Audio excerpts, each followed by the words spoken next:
Hey, hey, hey, welcome back to the Fluency Lab, the podcast where we get real about learning English. I'm Emma. And I'm Alex. And today we are getting into something that I know is sitting in the back of every single listener's mind. Every single one.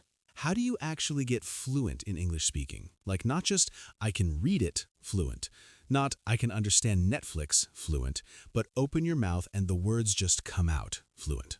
And the reason I love this topic is because most of the advice out there is honestly a little boring. Like, watch more movies. Okay, I've been watching movies for 3 years. Why am I still freezing up when I talk to my boss? Right. And that's exactly it. Watching and listening are passive. Speaking is a completely different skill. It's like watching swimming tutorials on YouTube and then wondering why you're sinking in the pool. Oh, that's such a good analogy. Can I steal that? You absolutely cannot. I'm stealing it. Okay, so let's start with something that I think is the most underrated truth about fluency, and it's this. Fluency is not about knowing more words, it's about having instant, automatic access to the words you already know. Say that again because people in the back need to hear it. Fluency is not about knowing more words, it's about having instant, automatic access to the words you already know. Most intermediate learners already have a big enough vocabulary to have most conversations. The problem is retrieval speed. The words are in there, they just can't get them out fast enough. And that gap between knowing something and being able to use it in real time, that's what we're closing today. Exactly. So let's get into it. Alex, what's the first thing? Okay, number one, and this one might feel counterintuitive, stop trying to be perfect when you speak. I know, but hear me out. The number one enemy of fluency is what researchers actually call monitoring. It's that little voice in your head that's checking your grammar, second-guessing your word choice, replaying what you just said. And the more you monitor, the slower you get. The slower you get, the more awkward the silence. The more awkward the silence, the more anxious you feel. It's a spiral. It is a spiral, and the only way out of the spiral is to practice speaking with the intention of flow, not accuracy. Now, I'm not saying accuracy doesn't matter. It does, but there's a time for it, and that time is not while you're mid-sentence trying to communicate. So, how do you actually do that? Like, how do you tell your brain to chill out? You practice in low-stakes environments obsessively. Talk to yourself. Narrate your day in English. You're making coffee? Describe what you're doing. You're driving? Pretend you're on a podcast. You're taking a shower? Explain your opinion on something.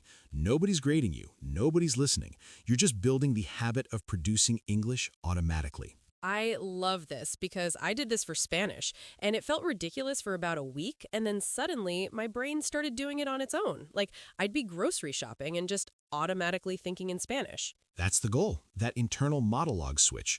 When you start thinking in English instead of translating from your native language, your speaking speed genuinely doubles. Okay. Tip number 2, and this one is my personal favorite, is what I call chunking. And this is something linguists have known for decades, but nobody teaches it properly. Break it down for us. So, native speakers don't speak word by word. They speak in chunks, pre-built phrases, collocations, fixed expressions. Things like, to be honest, it depends on, the thing is, at the end of the day, I was wondering if. These aren't individual words that we assemble on the fly. They're stored and retrieved as single units. So instead of learning depend as a word and then separately learning how to use prepositions, you just learn it depends on as one block. Exactly. And this is why native speakers can talk so fast. We're not choosing words one at a time. We're pulling out whole chunks. So the practical advice here is when you're learning new vocabulary or reading in English, don't just underline the new word. Underline the phrase around it. Learn, I couldn't agree more, not just agree. Learn, it's worth noting that, not just worth. And then, this is the key part, you have to actually use those chunks in conversation, in your self-talk, in your writing, until they become automatic. Until they live in your mouth, not just in your head. I love that, until they live in your mouth. Okay, tip 3. This one is about speaking practice specifically, and the single most effective method that most people aren't using, shadowing. Oh, shadowing, yes. So shadowing is when you listen to a native speaker and you speak along with them, simultaneously, mimicking not just the words, but the rhythm, the intonation, the speed, the pauses. It was developed by a linguist named Alexander Arguelles, and it is genuinely one of the most powerful fluency tools ever created. And here's why it works on a brain level. When you shadow, you're not processing content, you're processing delivery. You're training your mouth, your tongue, your breathing pattern to match native level speech. You're basically borrowing someone else's fluency temporarily over and over until it starts to feel like yours. And the beautiful thing is you can shadow anything. A YouTube video, a podcast, hint, hint, a TED Talk, a TV show you like. The content doesn't even matter that much. What matters is the speaking, the imitation, the repetition. The rule of thumb I give people is shadow the same clip 10 times before you move on. 10 times. It feels excessive, but that's where the real rewiring happens. Okay, tip 4, and this one is about speaking practice, because at some point you do have to talk to real humans. Unfortunately. Unfortunately, yes. And the trap people fall into is they wait until they feel ready. They say, when my English is better, I'll start speaking with native speakers. And here's the brutal truth. Your English will not get better until you start speaking with native speakers. The readiness never comes. You have to act first and get ready on the way. So what do you actually do? You find speaking partners. There are apps like Tandem, HelloTalk, Speaky. There are platforms like italki where you can book conversation practice with a tutor. There are language exchange communities on Reddit, on Discord, on Facebook groups. There are literally thousands of people right now who want to practice English with you and who want to practice your native language in return. And I want to say something about anxiety here because I know it's real. The fear of making mistakes in front of a real person is genuinely scary. But I want you to think about this from the other side. If someone came up to you speaking your language imperfectly but enthusiastically, would you judge them? Or would you actually be kind of impressed and happy to help? Every single time, happy to help.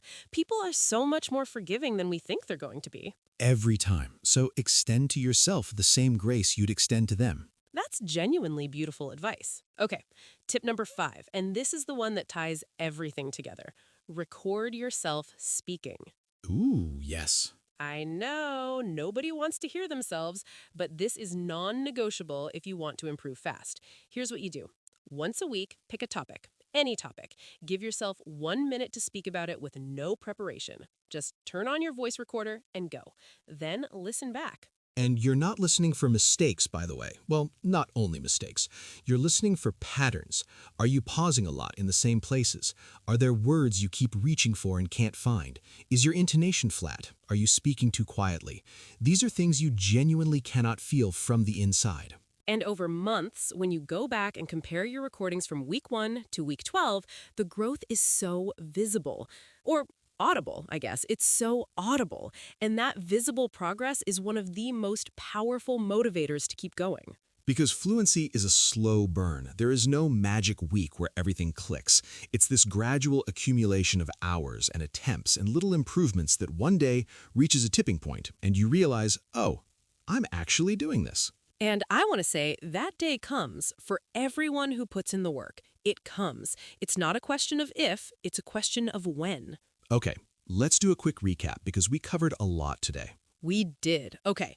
1. Stop monitoring and start flowing. Practice speaking in low-stakes situations constantly. Talk to yourself, narrate your day, build that automatic production muscle. 2. Learn in chunks, not words. Steal whole phrases and expressions from native speakers and use them until they live in your mouth. 3. Shadow. Pick audio or video from native speakers you like and speak along with them. Same clip, 10 times. This rewires your delivery at a physical level. 4. Find real speaking partners and start before you're ready. The preparation is in the doing. And 5. Record yourself once a week. 1 minute, no prep. Any topic. Then listen back and notice patterns. Track your progress. That's it. 5 things, not 50, 5. And if you do all 5 consistently, not perfectly, not every single day without fail, but consistently, I promise you your fluency will genuinely transform in 3 to 6 months. And that's not a magic number. That's just what consistent, deliberate practice does to a brain. Science backs it up. All right, that's our episode for today. Thank you so much for spending 12 minutes with us. If this helped you, share it with one person who's on their English journey, because this information genuinely changes how people approach learning. And if you want to keep going, subscribe, leave us a review, and come back next week because we're going deep on something I know you've been curious about: how to understand fast native speakers without asking them to repeat themselves 14 times. We've all been there. We have all been there. Until next time, keep speaking, keep practicing, and remember, Fluency is built one brave sentence at a time. see you next week.